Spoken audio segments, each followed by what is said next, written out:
Dear students, Assalamu alaikum. This is lecture number 17.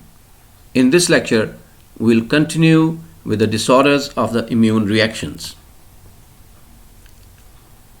In the last lecture, we studied some of the hypersensitivity reactions, and in this lecture, we'll continue with type 3 and type 4 hypersensitivity reactions, rejection phenomena, autoimmune diseases, and immune deficiency diseases.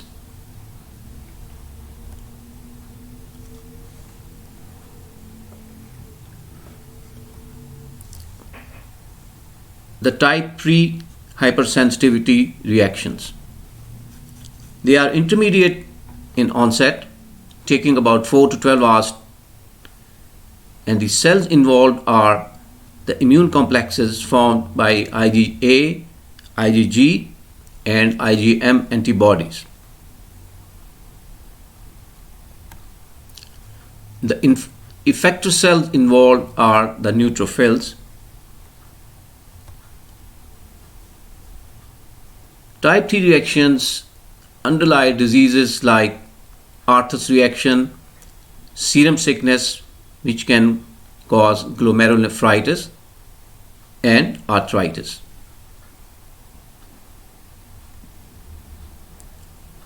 Type 4 hypersensitivity reactions. They are caused by cell-mediated allergy. The onset is delayed, taking more than 24 hours, and the cells involved are the sensitized T lymphocytes.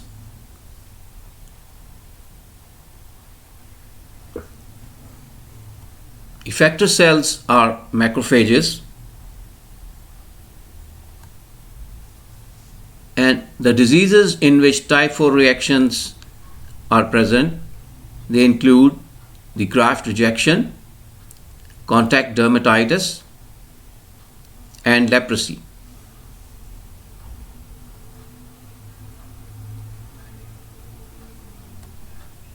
Now we study the rejection phenomenon. This is one of the immune disorders of immune reactions. Rejection phenomena is seen after transplantation of body organs or tissues from individual to a patient, or that is from a donor to a recipient.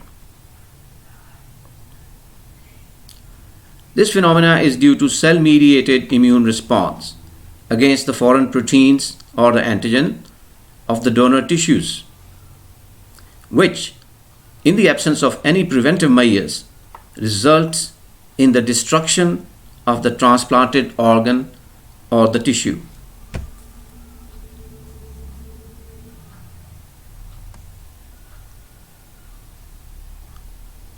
Now let's study the autoimmune diseases.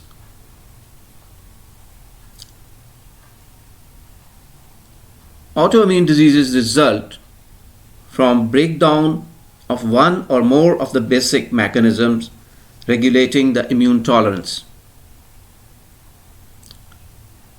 This can result in two ways.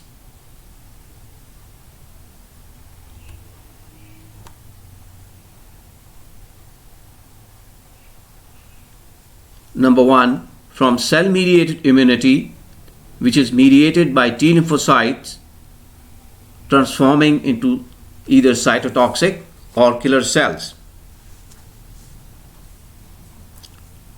The second type of autoimmunity results from the production of autoantibodies in the absence of cell-mediated immunity.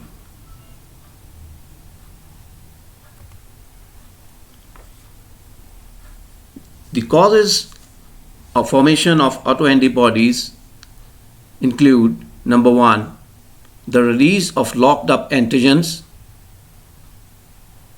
shared antigens between the host and the microorganisms, alteration of self-antigens, or formation of abnormal clones. Autoimmune diseases can be organ specific or systemic.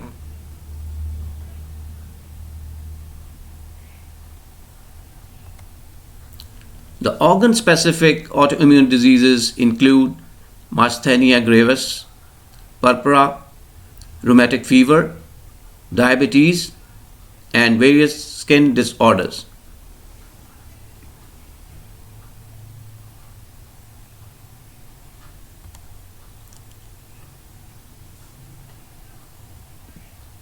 The systemic autoimmune disease include systemic lupus erythematosus, which is an autoimmune disease that affects multiple organs and tissues of the body.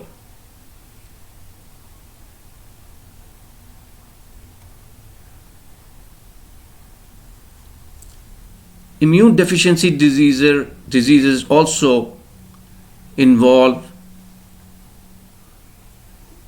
the disorders of immune reactions. These diseases may be primary or secondary.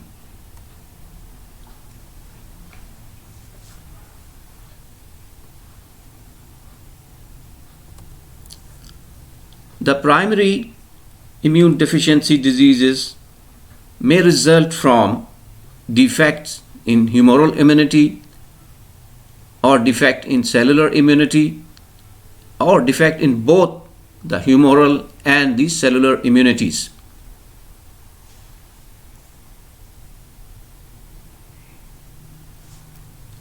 Patients with defects in humoral immunity have recurrent or chronic pulmonary infections, meningitis, and bacteremia, while abnormalities of cellular immunity predispose to viral infections like herpes or chickenpox.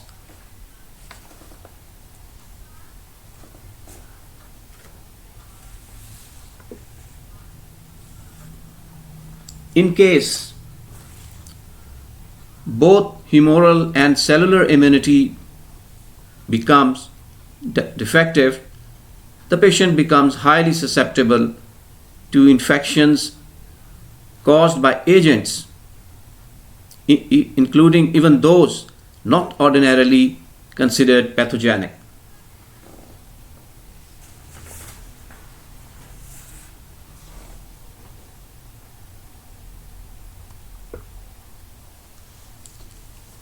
The immune deficiency states, which occur secondarily, they are not caused by intrinsic abnormalities in development or functions of T and B cells. They are secondary to other diseases like AIDS, malnutrition, and different cancers.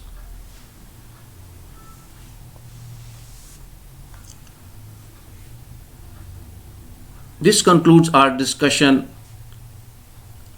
about the immunity. We will now start the study of the platelets.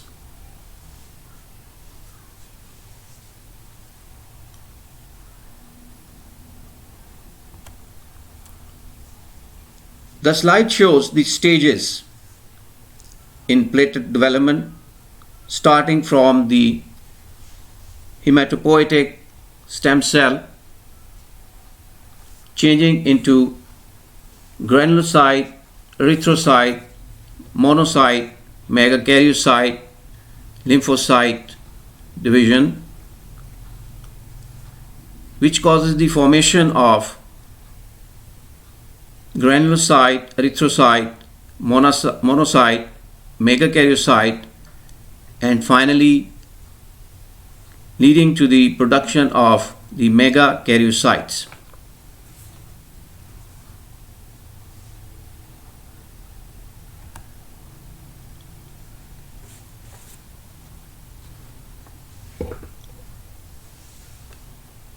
The megakaryocyte is so called because it possesses up to 64 N chromosomes instead of normal 2 N chromosomes. This phenomena is called polyploidy, and it is brought about by a sequence of events known as endo-reduplication, in which the nuclear material replicates without cytoplasmic division. A megakaryocyte has a diameter of 35 to 160 micrometers. A megakaryocyte shows two distinct stages in its development. First, without granular platelets. In this, the nucleus is indented. The cytoplasm is diffusely granular. In the second stage, the cell cytoplasm becomes increased in amount. The platelets differentiate at the periphery of the cell.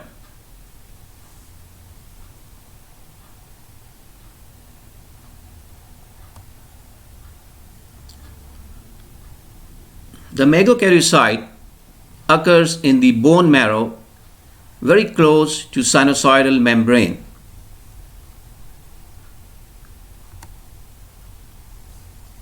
The megakaryocyte changes to platelets by two methods, either by sending cytoplasm pseudopodia in the lumen of the sinuses or splitting the cytoplasm outside the lumen.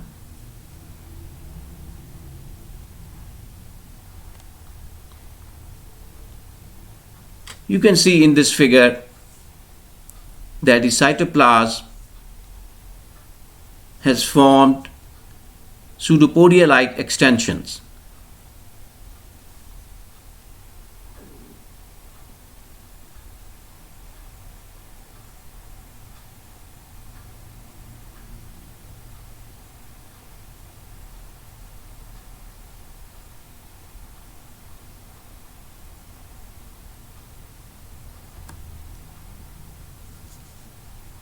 In this figure, you can see that the megakaryocyte has sent the pseudopodia of cytoplasm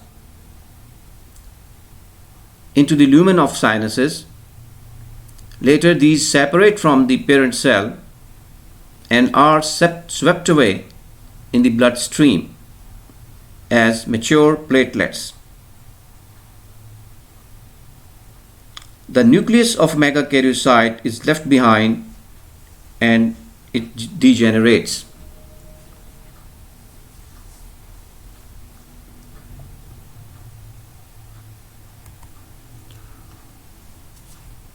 Now let's study some of the features about the platelets. A platelet has no nucleus because it itself is just a cytoplasmic extension or remnant. However, it contains residuals of both the endoplasmic reticulum and the Golgi apparatus.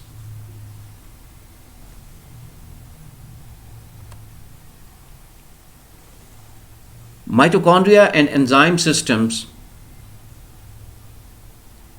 can produce ATP, ADP, and prostaglandins. Energy source is derived from glucose.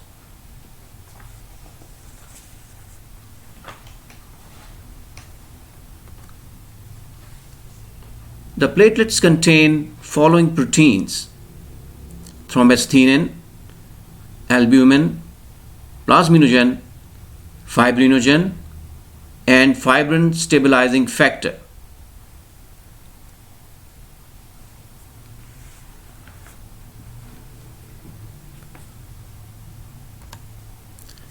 The platelets also contain granules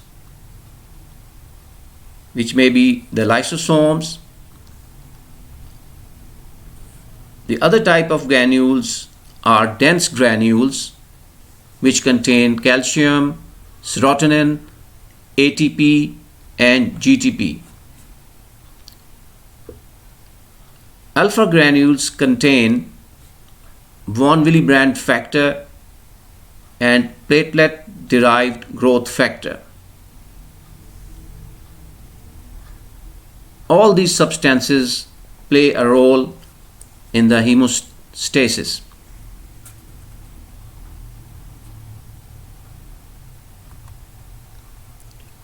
The cell membrane of the platelets has a coat of glycoproteins that repulse adherence to normal endothelium.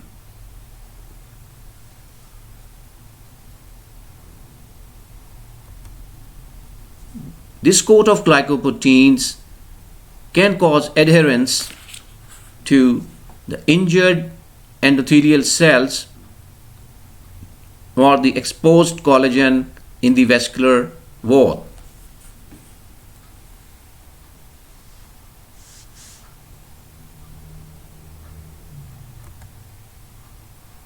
The cell membrane also contains large amounts of phospholipids that activate and have a role in the multiple stages in the blood clotting process.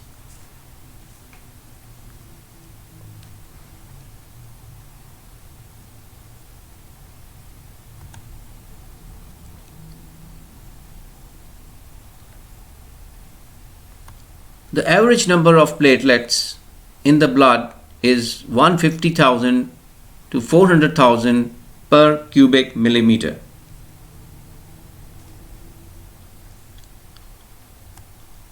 Following factors may affect the blood platelet count.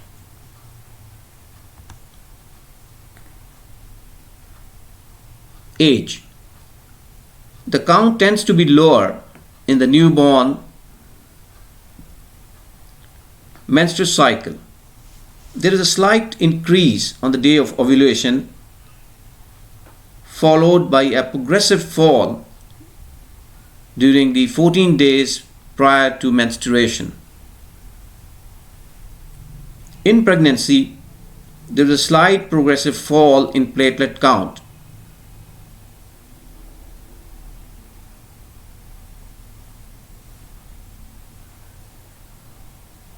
Hypoxia. This increases the platelet count. Smoking tends to shorten platelet survival and also produces hyperaggregability of the platelets.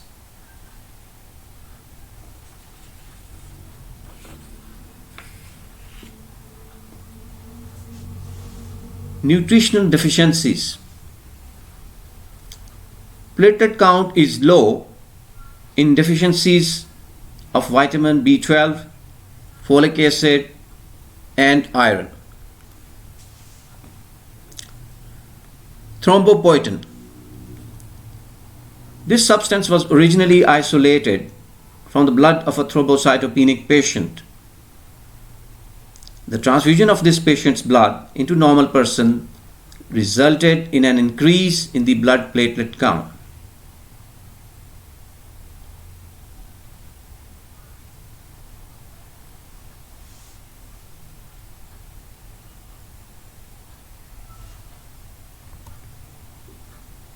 Abnormalities of platelet count. Thrombocytopenia. This means an abnormal reduction in the blood platelet count. It may be idiopathic, meaning the cause is not known, but it may be immunological. Platelet survival time is decreased in this condition. Thrombocytopenia may be secondary to conditions like pancytopenia. in which there is a decreased formation of platelets in the bone marrow, drug reactions. Several drugs cause an increased destruction of the circulating platelets, like acetaminophen or the salicylates.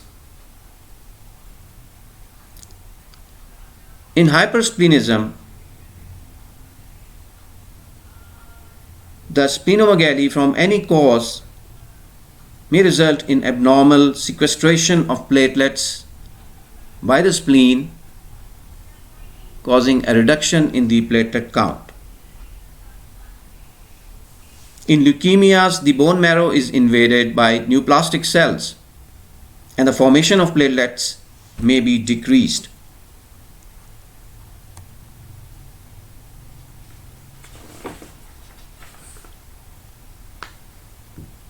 Thrombocytosis means an increase in platelet count. It may take place after acute hemorrhage or in surgical operations or after splenectomy.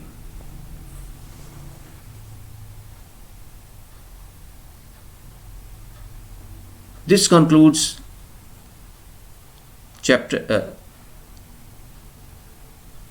lecture number 17.